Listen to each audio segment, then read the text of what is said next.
দোল পূর্ণিমায় কচিকাচাদের নৃত্য ও পদযাত্রায় প্রাণবন্ত অমর কানন। বাঙালি জীবনে বসন্তের আগমন মানেই কিন্তু নিজেকে নতুন রঙে রাঙিয়ে নেওয়ার পালা। ঠিক গ্রীষ্মের আগেই শুরু হয় দোল পূর্ণিমা, আবির খেলার উত্তেজনা। দোল পূর্ণিমাকে দেশ জুড়েই বিভিন্নভাবে উদযাপন করা হয়।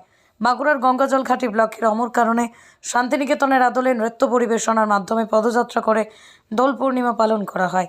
উল্লেখ্য, অমর কানন গ্রামীণ হাসপাতালে medical officer doctor Manimala Hazra তৈরি করেছেন গুরুকুল মিউজিক একাডেমি। সেখানেই নৃত্য শেখানোর উদ্দেশ্যে এই একাডেমি গঠন করেন। গুরুকুল মিউজিক একাডেমির ছাত্রছাত্রী, অভিভাবক, অভিভাবিকাদের নিয়ে ভৈরবপুর থেকে একটি পদযাত্রা শুরু হয় এবং অমর কানন পর্যন্ত চলে এই পদযাত্রা। লাল, হলুদ, বাসন্তী রঙের শাড়ি, পাঞ্জাবি, রঙিন ফুলে সেজে নানা বয়সের মানুষ হাজির হন। এদিনের এই অনুষ্ঠানে প্রধান আয়োজক ডক্টর মণিমালা হাজরাকে ধন্যবাদ জানিয়েছেন এলাকার উৎসব প্রেমী মানুষজন। বাঁকুড়ার গঙ্গাজল ঘাটি থেকে সৌভিক সিংয়ের রিপোর্ট, রাঙামাটি এক্সপ্রেস।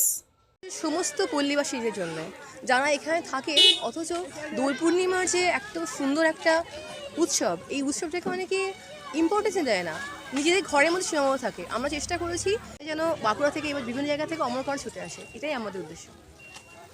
আমাদের আজকে এই যে প্রভাত ফেরি অনুষ্ঠানটা শুরু করেছিলাম আমরা ভৈরবপুরের মন্দির, নারায়ণ মন্দির থেকে শুরু করেছি। আর আজকে আমাদের এই প্রোগ্রাম, এই পথ পরিক্রমা শেষ হয়েছে অমরকরণের মা কালীর মন্দিরের সামনে। কি বলবেন এই বিষয়ে? আমি তো এটুকুই বলবো যে আমি একটা ছোট্ট প্রয়াস, একটা ছোট্ট উদ্যোগ নিয়েছিলাম, কিন্তু কখনো ভাবিনি এত সুন্দরভাবে, এত সুষ্ঠুভাবে এটা করতে পারবো। এর জন্য আমি আমার সমস্ত স্টুডেন্ট, অভিভাবক এবং যারা আমাদের সাপোর্ট করেছেন, মিডিয়া এবং থানা প্রশাসন, আমি সবাইকে ধন্যবাদ দিচ্ছি। আমার খুব ভালো লেগেছে, আমি নিজে খুব খুশি, আমার বাচ্চারাও খুব খুশি, আর মানুষও খুব খুশি। খুব ভালো লেগেছে। Thank you. আপনার নাম? আমার নাম, আমি ডক্টর মণিমালা হাজরা।